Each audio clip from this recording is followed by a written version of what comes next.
अस्सलाम वालेकुम प्यारे दोस्तों, उम्मीद है आप सब ठीक ठाक होंगे और खैरियत से होंगे। मेरा नाम है अब्दुल्ला और मैं इटली में 4th ईयर का MBBS का स्टूडेंट हूँ। और आज की वीडियो में हम एक इम्पॉर्टेंट टॉपिक को डिस्कस करने वाले हैं और वो है MD कैट वर्सेस IMAT। जी बिल्कुल, आप सबको MD कैट का तो पता होगा कि MD कैट पाकिस्तान में एंट्री लेवल एग्ज़ाम है MBBS में एडमिशन के लिए।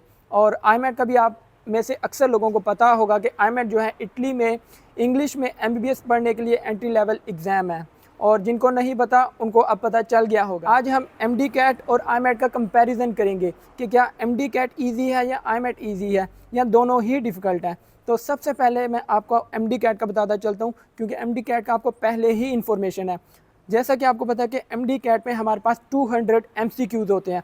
अब मेरे ख्याल से 210 MCQs हो गए हैं, 210 MCQs हो गए हैं।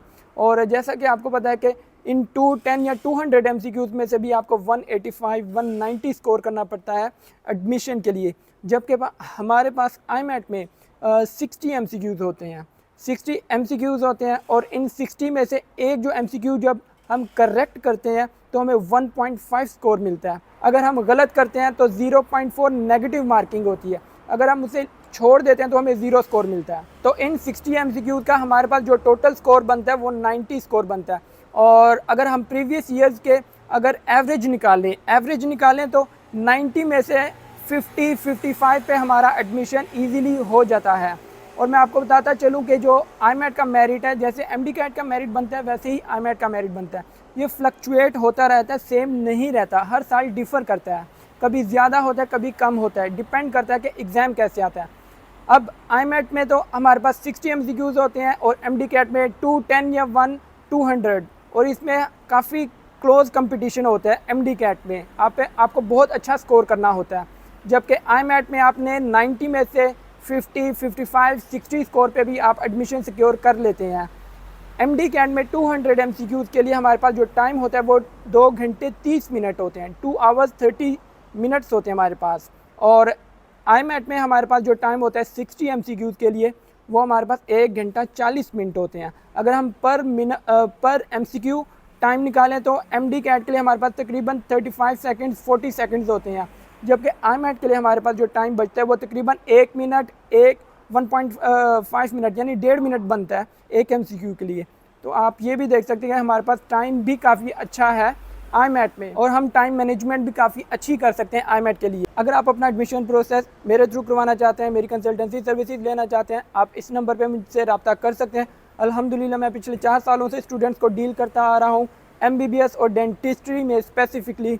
और मेरे पास अल्हम्दुलिल्लाह यहाँ स्टूडेंट्स के एडमिशन भी हुए हैं, यहाँ पे पढ़ने भी आए हैं। और इससे रिलेटेड आप मेरे YouTube की वीडियोस देख सकते हैं।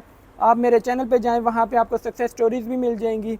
और इसके अलावा जो एग्ज़ाम हुआ था IMAT का 17 सितंबर को लाहौर में, मैं वहाँ पे भी मौजूद था। अपने स्टूडेंट से भी मैंने बात की थी और उनके पेरेंट्स से भी। तो अगर आप अपना एडमिशन प्रोसेस करवाना चाहते हैं आप इस नंबर पे रब्ता कर सकते हैं।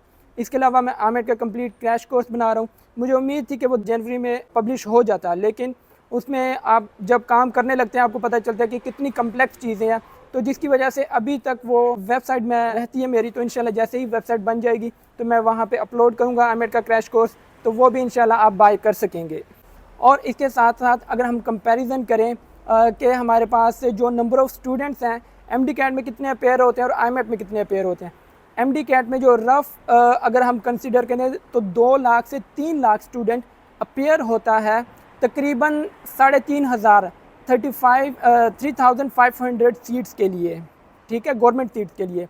जबकि IMAT में हमारे पास तकरीबन 500 to 600 सीट्स होती हैं, जिसमें ये नॉन यूरोपियंस की मैं सीट्स बता रहा हूँ, यूरोपियंस की नहीं मैं बता रहा। और इन 500-600 सीट्स के लिए हमारे पास जो स्टूडेंट्स अपेयर होता है वो तकरीबन 2000 3000 मैक्सिमम 4000 अपेयर होता है।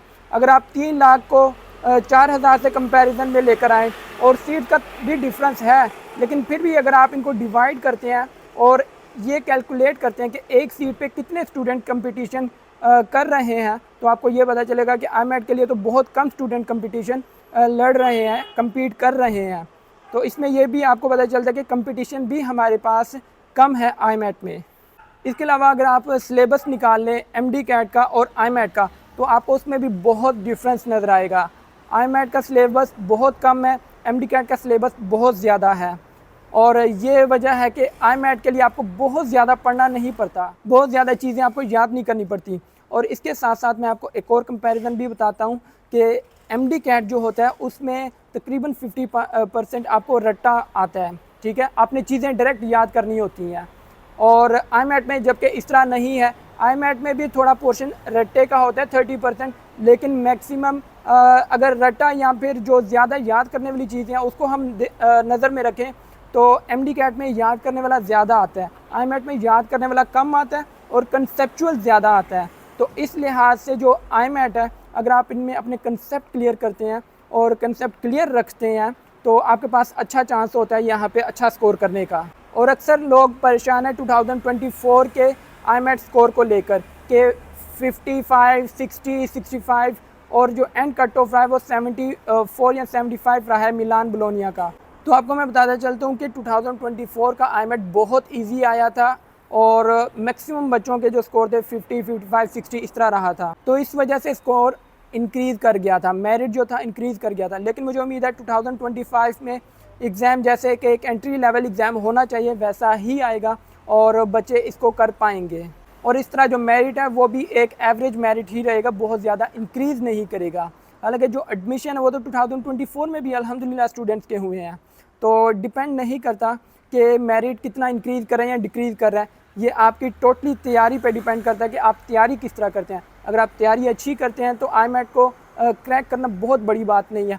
वो स्टूडेंट जो MD-CAT नहीं क्रैक कर पाते, जैसे कि मैंने MD-CAT दिया था, मैं नहीं क्रैक कर पाया, मेरा एग्रीगेट नहीं बन पाया, तो इस वजह से IMAT क्रैक करना आसान रहता है। और एक और बहुत इम्पोर्टेंट चीज़, वो बच्चे जिनके FSC में जो परसेंटेज है वो 90, 89 या 88 नहीं है, क्योंकि आपको पता है कि पाकिस्तान में MBBS के लिए FSC और जो मैट्रिक है, जो 10th है, जो 10th और 12th है, उनके मार्क्स बहुत मैटर करते हैं और वो भी एग्रीगेट में बनते हैं। जबकि IMAT में आपके 10th और 12th के मार्क्स मैटर नहीं करते, आपने सिर्फ पास हुआ होना चाहिए 10th और 12th, यानी आपके 45, 50 परसेंटेज है FSC में, 12 में, 10th में, तब भी आप एलिजिबल हैं। तो ये एक ब्रीफ डिफरेंस था IMAT में और MD-CAT में, ताकि आप लोग मोटिवेट हो सकें कि आप MD-CAT भी दें, ज़रूर दें, साथ में आप IMAT भी दें। आज की वीडियो में इतना ही, अगली वीडियो में मिलेंगे, तब तक के लिए अल्लाह हाफिज़।